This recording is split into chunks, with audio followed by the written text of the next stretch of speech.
Hello everybody and welcome back to my channel. This is Sergio. I'm going to be doing a Skyforge video. My other ones are old. They were pre-patch before this Ascension update hit. They changed quite a bit of stuff. They removed the atlases, which is basically what was like the sphere system out of the Final Fantasy X games. And they replaced a bunch of the items, and it's a lot more streamlined now. You still see that I have critical chance, blah blah blah blah blah, but you don't have really any direct control over your critical chance and stuff, only through like combos on your abilities and such. It's all now done through like gems of power, so you can see critical damage modifier, base damage modifier. You see that up in the top right corner of this, it says like generation 5. The higher the generation, the stronger it is.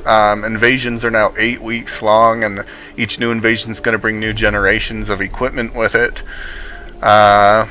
They drop from specific places. It tells you where they drop from, item drops from bosses. Bosses can only be looted from a certain number of times. It's once per day, but if you don't do it, it stacks up to 5 times, I believe. They changed weapons. There's like no specific bonuses now. It's like ranged damage, control efficiency, stuff like that. Artifacts, it's like you can use any. They all have their own different bonus thing, like durability shields applied to you is increased, creates a temporary shield around the character. This one I'm using is if the target's health is less than 30%, the damage you inflict to them is increased by 36%. So yeah, that's changed. The basic stat that you increase without items now is just might. Might increases both damage and health, and these multiply that. You can see the critical damage modifier again. These are all the totals over here, and there's my might up at the top. And so when you increase it, it's why my prestige is so high now, 14 million. Before the update I was like 500,000, I think, around that. So yeah, increased it quite a bit.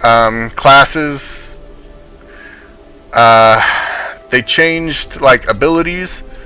You can't choose your own abilities now. Now there's a set PvE abilities and a set PvP abilities. So you automatically switch between these, whether you're doing PvE or PvP. Talents, most of the talents and stuff were not removed, but they were changed to be passives for things like this.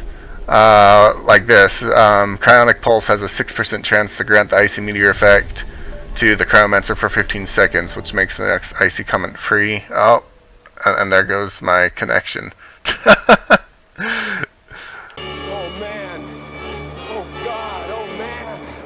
Oh God. Oh man. Oh God. Oh man. Oh God. Oh man. Alright, we're back. As I was saying, most of the abilities had their talents put onto the abilities as passives, and some were put over here, like the Net Cryomancer's Dash becoming a slide, super cooling. The Cryomancer's critical chance is increased by 30% for enemies that have intense cooling applied to them, and 50% for enemies with Icebound and Cryonic suspension. So yeah, this goes for all the classes. You can see like your combo attacks and abilities here. They all have descriptions, what talents were moved over here. To see the ones that are passives, you'd have to go through ability to ability. This is a double-edged sword because it makes implementing new classes easier. The Outlaw is one of the new classes, for example. But it takes away people's choices on what abilities they wanted to use. So that's been controversial, along with the removal of the atlases. Some people dislike that, saying it removes choice. Others are fine with it who had the atlas maxed already. I don't know what new players think who never even knew about the atlas. You got symbols. This is kind of the new choice you have. Symbols come from bastions. Bastions are in this map where provinces is at. There are these things in each of these at the top areas, I guess. If you click on a bastion, you can see what it'll give you. Like, I'm working on this one, which will give me damage dealt is increased by 7%. My latest one was this black mark, which is under abilities. So if I go back to abilities, symbols, there we go. There's where black mark is. You can choose one out of each of these columns. These are what I have currently, the gold ones. Divine, really, again? My goodness, internet providers doing something dumb tonight. Alright, I'll be back in a moment. No, God! No, God, please, no! No! No! No! Is the third time the charm? We'll find out. Okay, so divine abilities, this is the same thing as before. It just tells you what your divine abilities in divine form are. Hyperion was changed. These are all passive now. Well, if you own them, you still have to purchase them if you don't own them.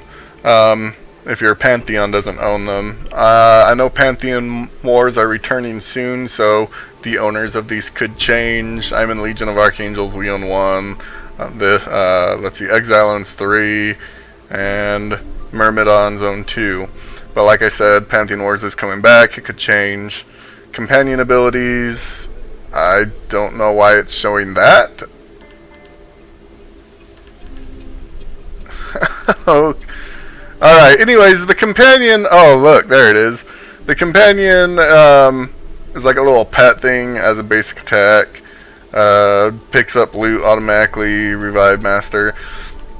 The way you increase your might now is really simple. You go to your capital here. There's your cathedral. You can upgrade each of these for a certain amount of gold, and it'll increase your might, as you see right here. Once you increase them all to max, you can increase the cathedral's rank for a bigger boost. This isn't as good, however, as a lot of people believe, to upgrade the Tower of Knowledge. You get these for defeating enemies and completing directives. It tells you all right there, the list. And you use these to fill up this bar, and then you can conduct research, and it gives you a bigger boost here. Let's see. There's this was changed. You use these, you get these from directives. Again, it says right here where to get them.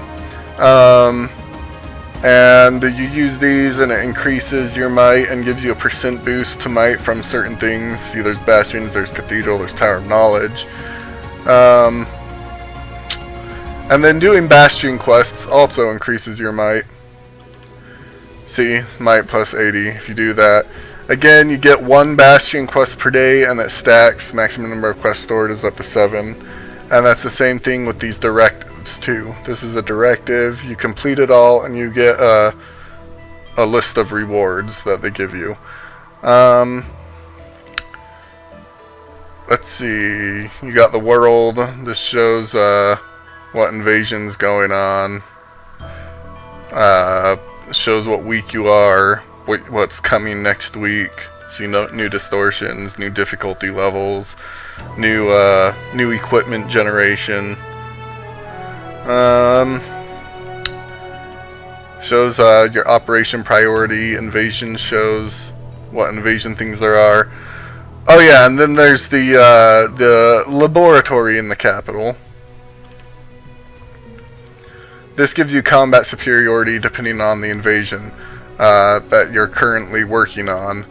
This is Oceanid's invasion, so I'm getting combat superiority every time I do this. You get one of these a day again. Once again, it stacks. You see mechanoids, phytonides, reapers of death, gorgonides, demons. You don't get combat superiority when it's not their invasion, I believe, and that resets once an invasion is over, but you can get the Eradicator Just defeating enemies will increase this over time. Current rank 4%, next rank 5%. Alright, so what I'm going to do is, a lot of people are saying this update's a lot harder, and it might be if you're a lower level with, I don't know, not boosting equipment. A lot of the stuff scales, but even scaling stuff now, I still don't think it's too hard. I'll show you in the sudden attack of the Oceanids. A lot of people were complaining about this. Those who have played in the past know the sudden attacks would pop up during an invasion, and you would have a certain amount of time to get to a place to call for an evac. It was like 2 minutes or something. It wasn't that hard, but now people were complaining, saying it takes way too long, just like it's hard to do the 2 minutes even because of how strong the enemies are now. But I don't think that's the case. I just think they don't have the right equipment or abilities or something yet. You do get stronger even if it scales. Let's see, like you still get the bastion boosts and stuff. See, look, it says it's 280, but it scales up.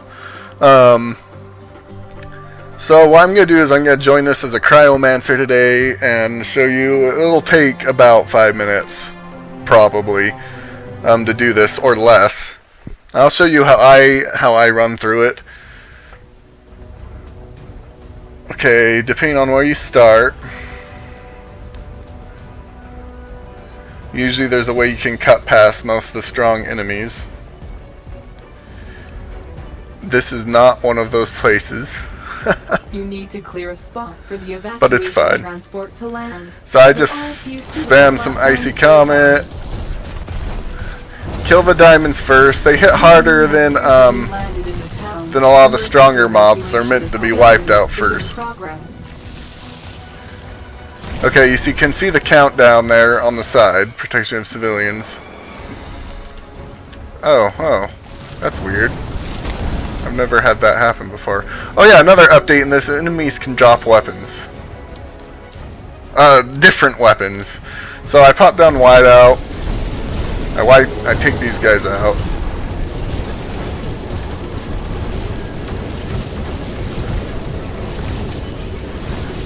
Not long at all.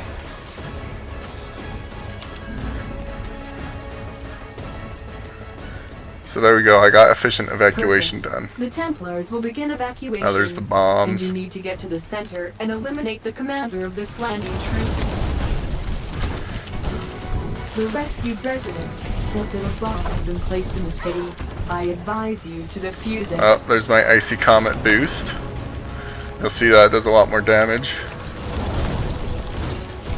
Wiped out all the diamonds.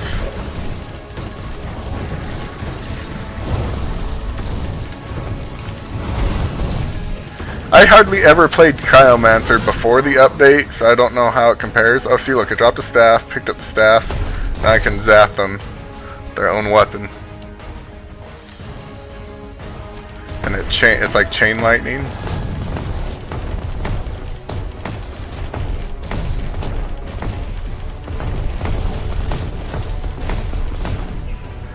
Then you get the R ability. Explodes, kills them all.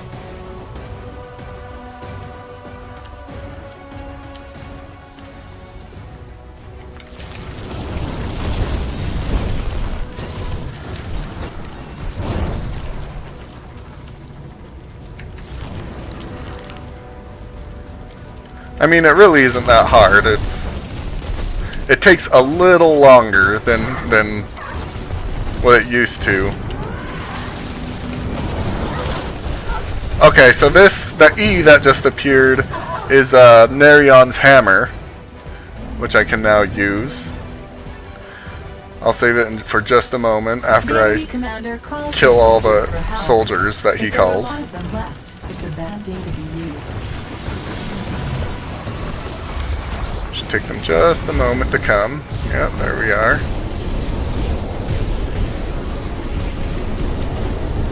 Pull this out. You can see it does lots of damage. Dodge there for a sec.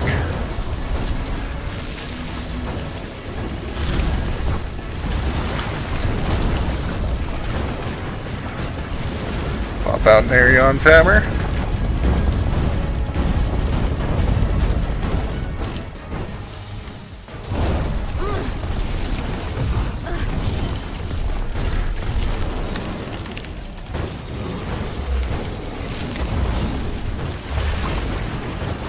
Again, see, it's not that hard. I mean, I just finished it. Tell me how long it took. 3 minutes, 52 seconds. So there you have it. I mean, you just gotta, I know it's probably harder when you're a lower level now because you don't have the Bastion boosts, you don't have possibly the boosts to your laboratory that I currently have that give you like more health and such. They even have things now like the training avatars can give you items now for what is it, like the new divine form. It's let's see, I think they just call them avatar trophies. Temple of Deeds. Yeah, avatar trophy. So you can get up to 3 of these now from a training avatar, and training avatars scale you down. So even if you're really weak, you can take part in them. All that really matters are some of the Bastion boosts, such as this, and damage, and the combat superiority that I was talking about. So I'm probably going to run through some other classes to show you all later, and I can even do some solo groups and solo parties in divine form to show you what that's like. Again, it's easier because I already have some divine specializations unlocked. The way that works now is God of Travels, you unlock in the shop now. Once you get divine formed unlock, it just takes Victor's medals, I think. These 3 that do I have 3 or 2? Oh yeah, I have 3. I have God of Hunt, God of Authority, and God of Defense. I'm working on God of Authority because I just unlocked that, and again, they really help. I mean, oh yeah, that's a big thing too. Okay, so like this, death and current damage dealt is increased by 10% for each level of this bonus. That helps, even when you're not in divine form. It helps a ton. Like God's army lasts 2 seconds longer, blah blah blah blah blah. Okay, a massive change was now your faith income is done through followers. When you send them on journeys, the length of their journey depends on how their highest stat is, because they have stats now. You can give them items to increase their stats. You can't see their stats right now since they're on a journey, but the longer they're on the journey, the bigger the boosts you get are once they succeed at something. You can see what they were doing, like a crowd in the squares watching the performance of the street orchestra. This is curious. I stopped by to listen to music. I must say it cheered me up. Blah blah blah blah blah blah. Credits received. None of them are too far in their journey yet, but like this one already has 32 faith. The faith income isn't bad once you get their stats up a bit. That's another thing too, is rarity only determines their starting stats now. A common adept can be just as good eventually as an orange adept because they'll gain stats as they do stuff over time. But that's all I'm gonna do for this video. I hope you all enjoyed it, and like and share if you want. If you haven't played Skyforge before, I suggest you give it a try. It's not super pay to win, and I mean, the most you can do is progress faster, and then what you're gonna do harder scaled stuff. I mean there's some advantages, but everything player versus player is scaled. Everyone is scaled to the strongest person's level, so there's really no point in paying to try to beat people in this. So So yeah, I'd say, like I said, I suggest giving it a try. If you had played it in the past, I'd suggest trying to give it a try again to see if you like the changes or if you don't. I'm personally fine with them, but yeah, hope you all liked it, and I'll see you next time.